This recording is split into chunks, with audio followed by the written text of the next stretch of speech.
Andrew, how are you? I'm doing great, Eric. How are you this morning? Doing fantastic. It's a beautiful day in Pittsburgh. How's the weather where you're at?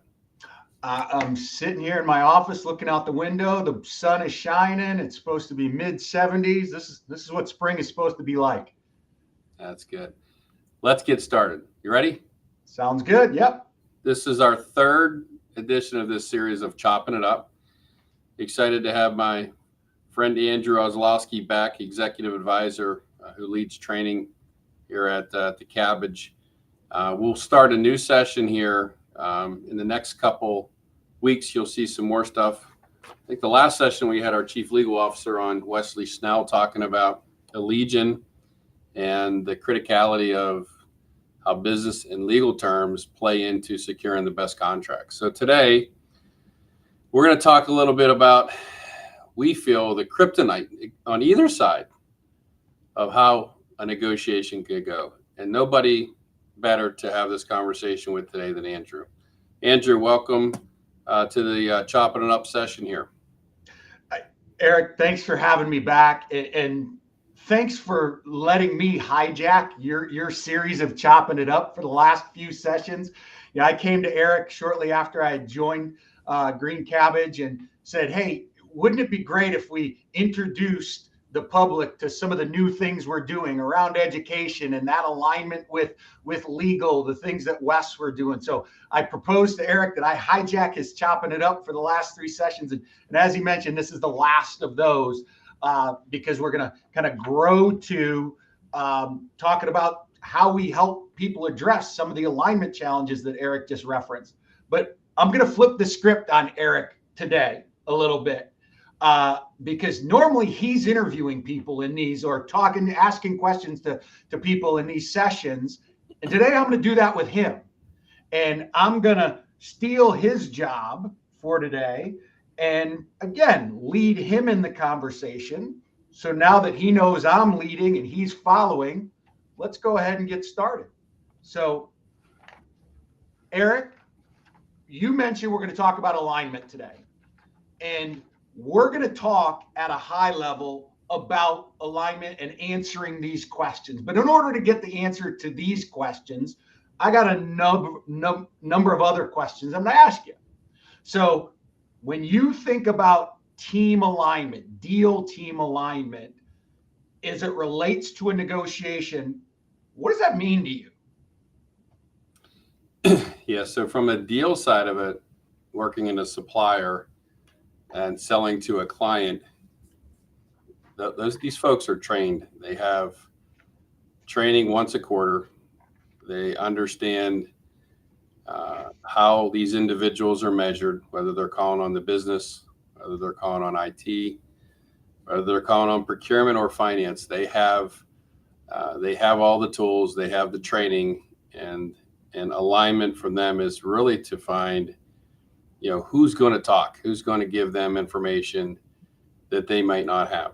So from a supplier side of it, it's really interesting to watch the dialogue, even though the client says, work through me. Never happens. Never happens. It's interesting. You just said something, because I think about deal team alignment and I immediately start thinking about the client side. You immediately jump to the supplier side, which I think about as well. So, but what I heard you say without directly saying it is sales teams have a team. Like, it's just not the sales rep that, that's the face of the supplier. There's a team behind that rep. Did I hear that right? Yes, they have. It's no different than a professional sports team. You've got players, you've got the coach, you've got the general manager, and you got the owners. And they're all talking to the players, the ones that are working on the day-to-day basis, and they're getting a lot of coaching. So yes. So I'm up against a team of resources. Let me ask you another question related to that. This team of resources that a client is up against, how do they take advantage, for lack of a better word, of clients that aren't prepared for that alignment on the supplier side? Yeah, they're going to start with hard questions, right? And they're going to see what the reaction is to those hard questions. And they're going to ask the same question to as many people within that organization as they possibly can. They want to see who's aligned within that client side of it. They want to see who, when you go into a QBR, quarterly business review or mid-year review, you're going to review all the deals that you've got on your board as a salesperson. The first question they ask is white space every customer that you have. And what I mean by that, Andrew, is who's your champion? Who's giving you the information? Who is the influencers within the organization? Who is the influencers, and then who's the decision maker? Who signs the deal? Where's ultimately the budget coming from? And if you don't have the answers to those questions, guess what happens? They take that account away from you and give it to someone that can get the answers. Yeah, I've seen that happen. And one of the interesting things in my background, we should have said, Eric and I both spent significant amount of time on the supplier side. So we're speaking from direct experience on some of this stuff. And when we're asking those questions, the same question to 6, 7 different resources, we're looking for different answers, because if we get different answers, we know somebody is lying. And then it's figuring out who's lying. It's normally IT or sourcing who's lying. But those are the things we figure out. Hey, let Andrew, me jump in. Go ahead, Eric. The number one question that you're trying to figure out as a supplier is there competition? The number one. Why is that? Because if you find out that there's not competition, you now have the leverage. And I don't have to give you a good deal. So let me spin it around a little bit. Let me ask a different question. Can we assume, like, let's play the role of the client, the buyer now. So I may be leading a strategic deal. Is it safe for us to assume that all my stakeholders, the folks in IT, the folks in business units, the folks in finance, is it safe for me to assume that all those stakeholders know the role they're playing and what I need them to do on a particular deal? Can I make that assumption? We hope you can, but it typically doesn't work that way. Now we've seen it get tighter, over the last year or so, especially with our clients. But there's a lot of variable factors, and a lot of it is change. People move from different roles, and there's not really that meeting where business and IT, procurement, finance sit down and say, okay, this is how we're going to do this. It typically doesn't happen. So no. I'm going to come back to that. But before I do, I got a couple other questions that I want to ask you, because you're bringing a very unique perspective here. If we've let a supplier run rampant within our business and gather all the information in regard to a deal, and then we hand that deal to somebody in sourcing or procurement, and maybe it's not a great deal, maybe because the supplier has all the leverage, and we give it to procurement and say, hey, go get this done, go fix this bad deal. Like, is there a magic here? Can an executive from the client pick up the phone and call the supplier and say, hey, give me better? Like, does it work like that? No. Well, but I thought all of our executives, our CIOs, our CFOs, I thought they were all expert negotiators. They, no, it's an alignment thing. So I know where we're going with this, but no, I get it. Keep in mind, there's so many people within a supplier's organization, right, that understand how to reconfirm and resell value, and it's really about ROI. So they're going to be positioning, and they're experts at this, and they should be. And in many cases, it's true. What's the ROI of the investment? And in some cases, you'll have business value teams at the supplier side that they're collecting all this information, like you talked about, and they're building these business cases up to say, okay, in the first 6 months, if you deploy this SKU, this SKU, and this SKU, this is what you're going to see from a productivity. This is what you're going to see from revenue. That's why I wore my EBITDA shirt today, Andrew. I don't know if you can see my EBITDA shirt. I can. But that's the concept of how they go, especially these big mega suppliers. They have the resources that actually can pull all this data, spend this time, and then they're going to come back and they're going to sit down in front of whoever they're selling to. Could be IT. It could be the business. Most likely it is nowadays because they're the ones that have the budget. And they're going to say, if you do this and you select our software, you select our company, this is what your ROI is going to be. Unmatched. No one else can match us. Yeah. Well, and that ties back to, like, I'm connecting some dots of what you're talking about. Like, you talked about the value of information, and one of our colleagues talks about, well, information and the side that has more tends to have more leverage. And if I go back to the question I asked of, hey, can an executive or a sourcing representative fix a bad deal? Well, not if the supplier has all of the information and all of the leverage. And how they get that is when you don't have an aligned team, because sometimes it's the executives that are sharing the information with the supplier. Yeah. So let me kind of take a step back from what we were just talking about, because we've just talked about, hey, if I don't have alignment, information tends to leak. I tend to not get the best deal outcomes. That's why this stuff is so important. Well, is there a process that clients should be going through or execute against to help them with alignment? Yeah. There's definitely different methodologies, and there's definitely proven processes. And really, the number one is you filter all communications through one or two individuals. That's it. You got to shut down. We talked about it on the last Chopping Up session with Wes, specifically when you're negotiating legal terms. You don't always have to give all the information. Don't give all the information up front. To your point, Andrew, and it's so, and we see deals. This is what we do for a living. We sit back, we watch, we sit on the driver's side or the passenger side, and in some cases we lead deals here at Green Cabbage. We'll negotiate them, and it's really important. You have to have alignment within your organization. What's the process? Did we win the deal? Who's the risk? Who do we need to call? And then sometimes clients say, oh, you know what? You got the deal. As soon as you hear you got the deal, there is no further incentive. It's over.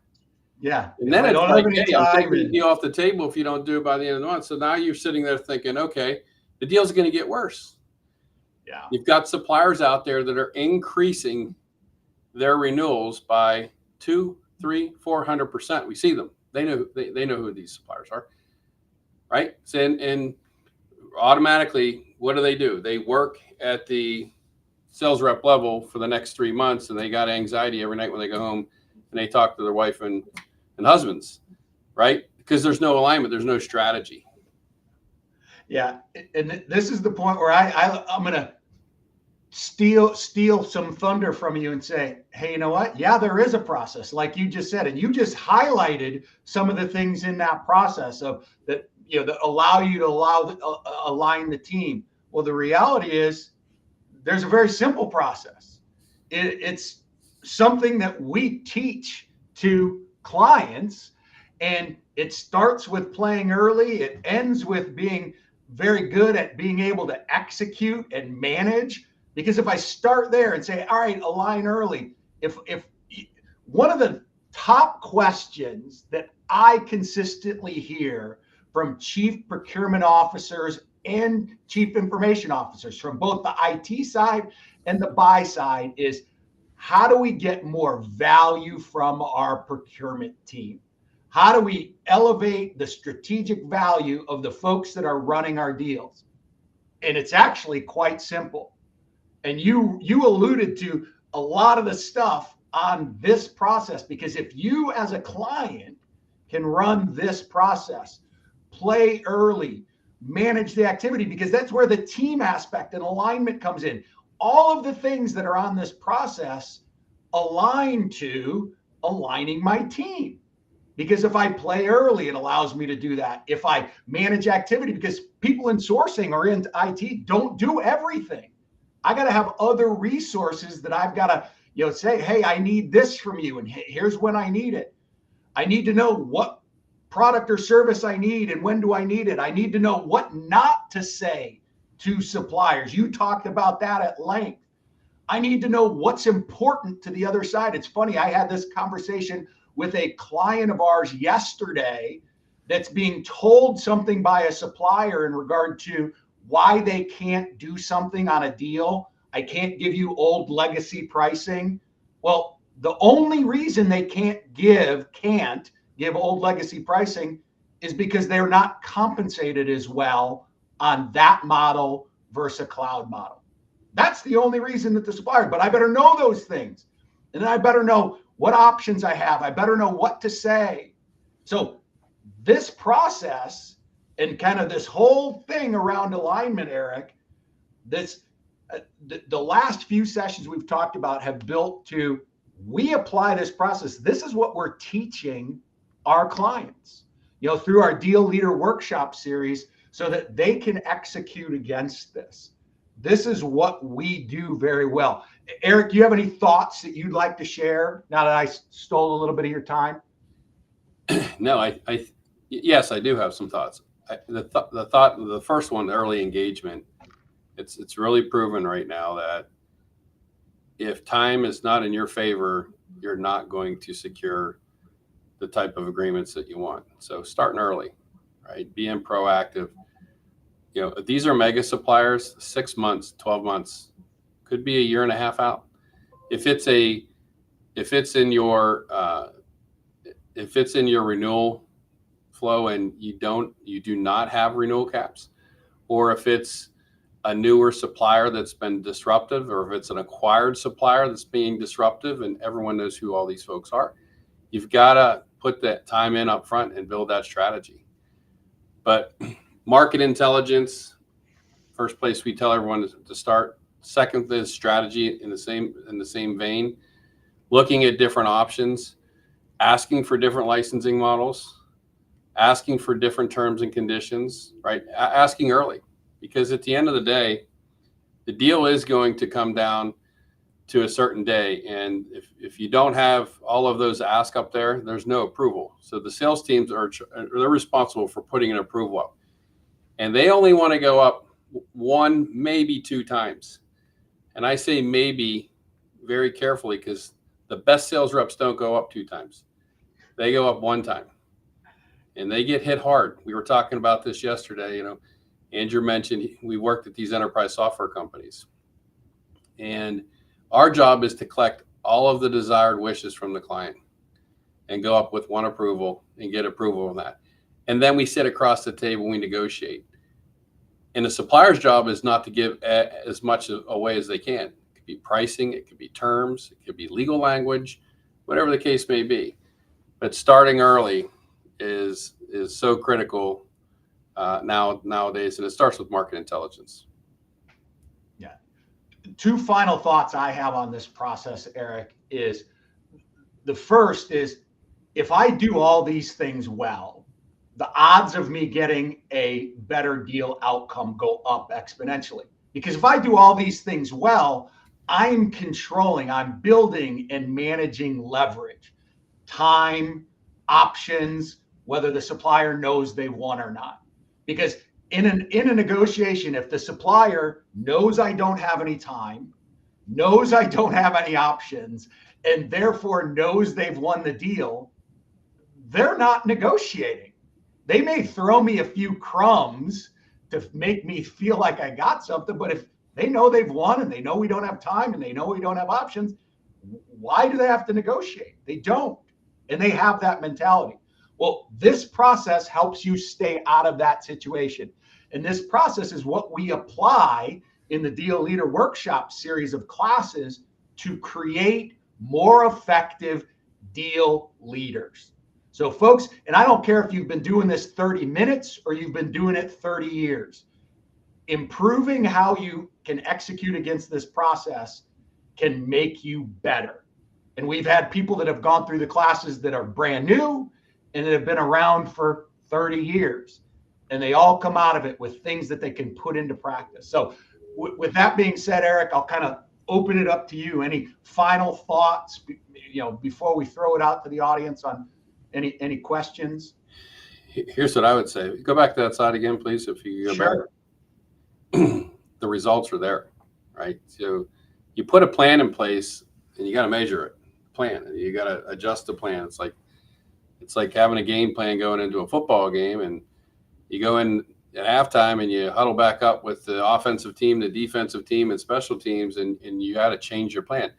So this is the blueprint, but there can be some adjustments to this. But you got to measure it as well too. It works. It's working for the largest companies across the globe today. That's why we build in training on every one of our subscriptions at Green Cabbage. It's so critical that there's alignment with the team and you have a plan. So we can provide you market intelligence all day long, but if you don't know what to do with it, you're going to be right back where you started. You're just going to be looking at I've said that for years, Eric. We can tell you what a good deal is, but if you don't know how to get it, just knowing what a good deal is worthless. Yeah. And the last thing I would say, I got one other thing after this, but we talked about a couple sessions ago about how much training and investment that the suppliers do. And I know when I worked at Oracle and Microsoft and Salesforce and these big companies, we would have training almost every other quarter. And the training was not the same training. The training might have been on empathy one time. The training might have been on business value. The training might have been on how to extrapolate how a C-level person's measured. They're always sharpening their skills, and they're good, right? So ask yourself what your company's doing to invest in training for your team. You're talking about the largest margin category, two of them, indirect technology and contingency workforce. I think the ROI on that investment in training will pay off. Yeah, substantially. Twice a year, every year when I was on the supplier side, at a minimum. Twice a year, every year, we went through, they'd take us out of the field and put us through training. And it was always about how to better execute our process, gather information, show empathy. Like you just said, how do I better execute my process? Yeah, and really positioning your counter. Like it's so critical where you follow the process and then you go back with your final ask. Let's say your final counter. This is what I can do, Andrew. Yeah. This is what we have board level approval on. This is how we can sign the deal by the end of the month. And by the way, let's flip things back. This one thing I want to say to your other point. When the supplier knows that they have the narrative in their corner, right? They are controlling the whole negotiation narrative, we call it. And they want to create a compelling event. Every day you see this. Guess what suppliers do almost on a biannual, or in some cases a quarterly basis? What are they doing? They're increasing their pricing. Pricing's not going down. They're increasing their pricing. So, hey, listen, this deal's good, Andrew. It's at 70%, 75%, whatever the discount is. I'm going to hold that for you, but I just want to let you know next month our pricing is going up. But you can still get to 75%. It's going up 10%, but I'll still give that to you. Yeah. These guys are wizards. They're very good. Day. Right? And they look at the rest of the market. They look across the competitive landscape. You look at AWS, GCP, OCI, Azure. Pricing's changing all the time because they're not just looking at their customer base. They're looking at how they can secure more of the market share. Rightfully so. Whether it's technology or you're selling fruit, that's what pricing and packaging people do. And their jobs are to create more EBITDA for their business. Yeah, I always talk to clients, Eric. I love because you bring up ideas to make me think. We are very rarely dealing with suppliers that are not for profits. They're in this to make money, and their job is to generate as much revenue as possible. And we've got to find ways to not give them as much revenue as possible. And that process goes a long way to being able to do that.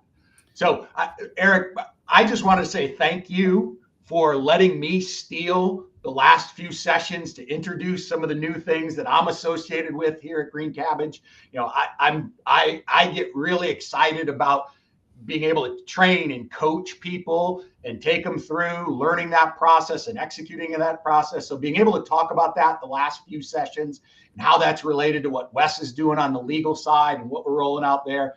I just want to say thanks for letting me hijack your chopping it up sessions for the last few times. I loved it. You know, you're always welcome to be on the chopping it up session. Can I say one thing before we leave today? Sure. It's really, I heard this, spent 23 days out of the last month on the road, met with a lot of customers and prospects. And what we're learning is there's different skill set levels, and procurement is not an overstaffed area. It has never been. And a lot of people, they think technology is a cool category. So they raise their hand and they're going to go from buying containers to technology. So what I would say is a very common theme, and I heard this from one of the largest social media companies in the world. And they have a new thing internally. It's called invest in your people and the business will win. And it's so true. And what they mean by that is sharpen their skills, give them training, continue to put them first when it comes to specifically these categories that we're talking about now. It's a no lose situation. And if you want to win, you imagine getting 2.5%, 3.5%, 4.5% discounts, better deals on renewals. Imagine getting 5 to 10 to 15% better on net new purchases. These are big numbers. The business is definitely going to win. I can't agree with you more. That's you're singing my song, Eric, because that's what I do every day. And hopefully a little bit of my personality has come across in some of these sessions. Like if you like it, if you come to training for me, you're not going to sit there and be bored. I'll tell you that right now. That's true. That's true. So Eric, I think people, if they don't have any questions right now, but more come up, we got lots of contact information here for folks to reach back out to us. I'm more than happy to answer questions in regard to this process, how it directly applies to what we do from an education perspective, or any other things in regard to what Green Cabbage can potentially offer to folks. Yep, it doesn't look like we have any questions, but thank everybody for dialing into another session of Chopping It Up. Andrew, you've been great. Been great. A little fast fact, Andrew and I both played college football. I still have my college weight on me. He lost his, which is great. Yeah, I did. All right, Eric. Oh, there are questions. Alex is telling us there are some questions. So Alex, you want to come on and share them, or are we opening up a line?